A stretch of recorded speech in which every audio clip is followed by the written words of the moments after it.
आपको बताती हूं कि ये खबर क्या है, क्योंकि all India Muslim personal law board ने देश भर के मस्जिदों में जुम्मे की नमाज पर एक क्यूआर कोड स्कैन करने के लिए कहा। क्यों कहा गया? जिससे वक्फ का बिल ना आ सके। वक्फ बिल के खिलाफ ये नई मुहिम चलाई गई और all India Muslim personal law board ने ये मुहिम चलाई है। इसके तहत क्या हुआ है, देश भर में मस्जिदों के बाहर कल जुम्मे की नमाज के दौरान क्यूआर कोड चिपकाए गए। क्यूआर कोड को स्कैन करके अपनी राय दीजिए, ये कहा गया। लेकिन राय क्या देनी है कि वक्फ बिल इस देश में ना आए। बिल के खिलाफ राय भेजने की अपील की गई कि इस पर रोक लगाई जाए।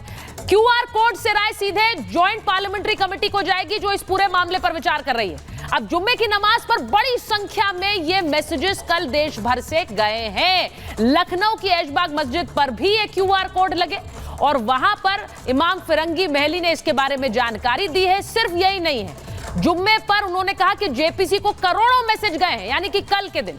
और इसी के साथ साथ इस बिल को लेकर कर्नाटक सीएम से भी मिले all India Muslim personal law board के सदस्य और उनका आभार जताया कि उन्होंने इसके खिलाफ विरोध जताया है। आपको तस्वीरें दिखाती हूं मैं क्या बात कर रही हूं। तस्वीरें आपको दिखाती हूं कि कैसे कल देश भर के मस्जिदों से ये तस्वीरें आई और मस्जिदों में कैसे वहां पर तस्वीर दिखा दीजिए जरा, वहां पर कैसे ये तस्वीरें सामने आई और वहां फुल स्क्रीन चला दीजिए तस्वीर।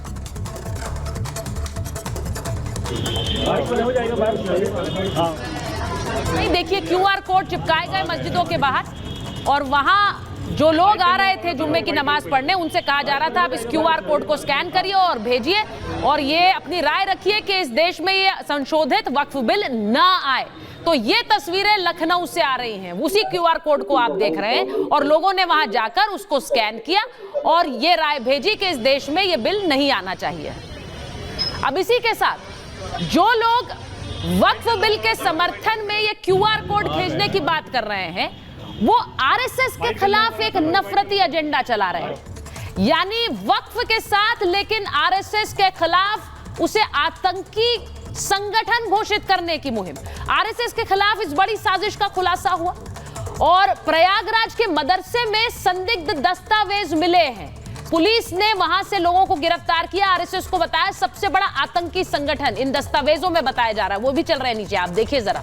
गजवाए हिंद की साजिश का भी वहां खुलासा हुआ और मदरसे की आड़ में कैसे ये साजिश चल रही थी जिससे कि आरएसएस को एक आतंकी संगठन घोषित कर दिया जाए।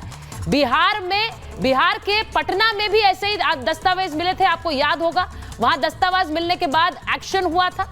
लेकिन यहां प्रयागराज में जिस तरह से लोगों को बताया जा रहा था कि इस देश का और दुनिया का सबसे बड़ा आतंकी संगठन आरएसएस है, यह गंभीर खतरनाक साजिश है जिसका खुलासा हुआ। और मौलाना तौकीर रजा ने भी यह बात कही कि आरएसएस एक आतंकी संगठन है जिसे बैन किया जाना चाहिए। अब सवाल यह है कि जो राजनेता चिल्ला चिल्ला कर कहते हैं कि आरएसएस को बैन करो, आरएसएस नफरत फैला रहा है, क्या उन्होंने ही ये बीज बोए कि आरएसएस आतंकी संगठन, इसे बैन किया जाए? लेकिन वक्फ कुछ गलत नहीं कर रहा है, यह भी बताने की कोशिश। ये रिपोर्ट पहले देखिए।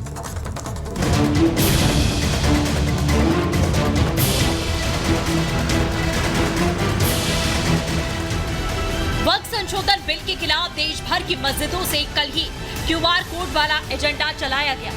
मकसद वक्फ संशोधन बिल को रोकना था। इसके लिए जुमे की नमाज के लिए आए आम मुसलमानों ने इस क्यूआर कोड के जरिए जेपीसी को वक्फ बिल में संशोधन के खिलाफ राय भेजी। ये एजेंडा वैसे तो एआईएमपीएलपी ने चलाया था, लेकिन हर शहर के मुसलमानों को इसमें शामिल किया गया। लखनऊ की मस्जिदों में भी यही क्यूआर वाला एजेंडा चलाया गया। वक्फ बाय यूजर जो कि वक्फ कवानीन की बैकबोन है, रीढ़ की हड्डी है, उसको भी जो खत्म करने की बात कही जा रही है, तो ये जितने भी अमेंडमेंट्स हैं वो हम लोग का मानना है कि वो औकाफ के लिए नुकसानदेह होने वाले हैं। हमें औकाफ को नहीं बचाना है, हमें अपनी मस्जिदों को बचाना है, हमें अपनी दरगाहों को बचाना है। जायदाद का मसला नहीं है, जमीनों का मसला नहीं है, हमारे वजूद का मसला है। यूनिफॉर्म सिविल कोड जो संविधान में है उसका विरोध करने वाले अब कह रहे हैं कि वक्फ के अमेंडमेंट का विरोध करने के लिए क्यूआर कोड का इस्तेमाल करें। ठीक है, आपका लोकतांत्रिक अधिकार है, परंतु ये विरोध है गरीबों का, यतीमों का, बेवाओं का और मुस्लिम समाज के उन लोगों का जिनको वक्फ की प्रॉपर्टी का कोई फायदा नहीं मिलता। एक तरफ वक्फ संशोधन बिल के खिलाफ एजेंडा चलाया जा रहा है, तो दूसरी तरफ आरएसएस के खिलाफ बड़ी साजिश चल रही है। मौलाना तौकीर रजा ने आरएसएस को आतंकी संगठन बताकर आरएसएस वीएचपी सहित बजरंग दल को बैन करने की मांग की है। इसके अलावा प्रयागराज के एक मदरसे से मिले साहित्य में भी आरएसएस को आतंकी संगठन बताने की कोशिश की गई है। आरएसएस आतंकी संगठन है, बताया क्या है? मैं अल्ल ऐलान कह रहा हूँ। आरएसएस पर पाबंदी लगाई जानी चाहिए, विश्व हिंदू परिषद पे पाबंदी लगाई जानी चाहिए, बजरंग दल पर पाबंदी लगाई जानी चाहिए। राष्ट्रीय स्वयंसेवक संघ की गतिविधियां अच्छी नहीं है। समाज को बांटने की गतिविधियां हैं, सांप्रदायिकता बढ़ाने की गतिविधियां हैं, हिंदू मुसलमान करने की गतिविधियां हैं। भारतीय जनता पार्टी और राष्ट्रीय स्वयंसेवक संघ एक सिक्के के दो पहलू हैं। मुस्लिम कट्टरपंथियों की वक्फ से यारी और आरएसएस के खिलाफ साजिश पर महाभारत छिड़ी। बीजेपी की तरफ से ऐसे कट्टरपंथियों पर प्रहार किया गया। बीजेपी नेताओं का साफ कहना है कि आरएसएस एक राष्ट्रवादी संगठन है जो देश को जोड़ने का काम करता है। मौलाना तौकीर रजा जानबूझ करके इस तरह के भड़काऊ बयान देते हैं कि कैसे मीडिया में सुर्खियों में आ सकें। सच बात यह है कि आज कौम के भीतर ही अपनी प्रासंगिकता पूरी तरह से खो चुके हैं। आज कौम के लोग भी उनकी बातों को गंभीरता से नहीं लेते। ये मांग कुछ सरफरे लोग बहुत पहले से उठाते रहे हैं, पर ऐसा कुछ भी नहीं है। दोनों जो है वो राष्ट्रवादी संगठन है, ये दोनों राष्ट्र के लिए है, तो ऐसा संगठन जो है वो आतंकवादी नहीं। वक्फ संशोधन बिल और आरएसएस के खिलाफ में जिस तरह से एजेंडा चलाया जा रहा है, उससे साफ है कि कट्टरपंथी ताकतें देश में एक बार फिर से एक्टिव हो गई हैं। ये कट्टरपंथी ताकतें देश के आम मुसलमानों में भ्रम फैला रही हैं, अपने एजेंडे के लिए इस्तेमाल करना चाहती हैं। ऐसे में सवाल ये कि इस कट्टरपंथी मानसिकता पर लगाम कैसे लगेगी, आज महाभारत में इसी पर होगी बात। Bureau report, Republic Bharat. BJP के राष्ट्रीय प्रवक्ता प्रेम शुक्ला जी हमारे साथ जुड़ रहे हैं। वीएचपी के राष्ट्रीय प्रवक्ता विनोद बंसल जी हमारे साथ हैं। स्टूडियो में राजनीतिक विश्लेषक संघ विचारक संजीव उनियाल जी हैं। दानिश कुरैशी साहब एआईएमआईएम के प्रवक्ता हैं, स्टूडियो में हमारे साथ हैं। विवेक श्रीवास्तव जी लेफ्ट के नेता हैं, राजनीतिक विश्लेषक हैं। और मुमताज आलम रिजवी साहब हमारे साथ हैं, पॉलिटिकल एनालिस्ट हैं। बहुत बहुत स्वागत आप सभी का। शुरुआत प्रेम शुक्ला जी के साथ कर रही हूँ।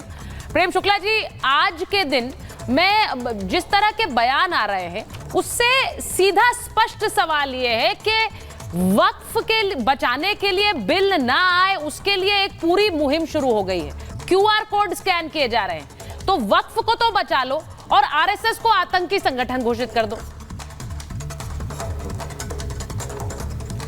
देखिए सुचरिता जी, अब वक्फ को बचाने के लिए अभियान चलाना उनका अधिकार है, लेकिन दिन को रात कहना उनका अधिकार नहीं है।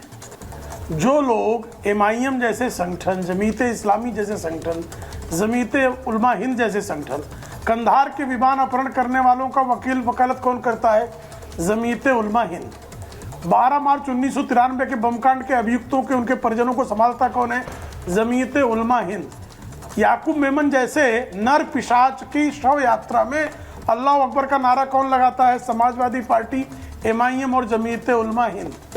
12 जुलाई 2006 के मुंबई के बम कांड के अभियुक्तों का समर्थन कौन करता है?